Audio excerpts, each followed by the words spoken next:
मनोज जरांगे सगळे सोयऱ्यांच्या अंमलबजावणीसाठी ठाम आहेत, त्याचाच भाग म्हणून आज सकाळी रास्ता रोको करायचं आणि संध्याकाळी धरणं आंदोलन करण्याचं आवाहन जरांगे यांनी केलंय.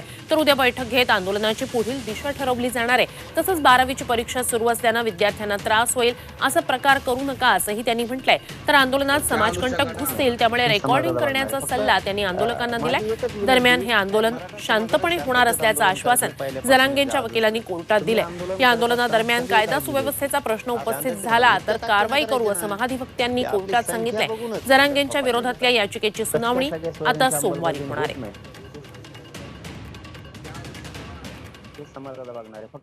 रास्ता रोको कशासाठी तर दर दिवस सगळ्या सोयऱ्यांची अंमलबजावणी व्हावी म्हणून दर दिवस रास्ता रोको करून सगळ्या सोयऱ्यांच्या अंमलबजावणीचे निवेदन द्यायचे. दर दिवस निवेदन दिलं जाणार आहे सरकारला रास्ता रोको करून सकाळी 10:30 ते 1 वाजेपर्यंतच्या या वेळेत. आणि विशेष करून मराठा समाजाला आणखीन एक विनंती आहे की आपला रास्ता रोको सुरू असताना एक 4 ते 5 पोरं आंदोलनाच्या 4ही बाजूनं ठेवायची आणि आपण आपल्याजवळ शूटिंग ठेवायची.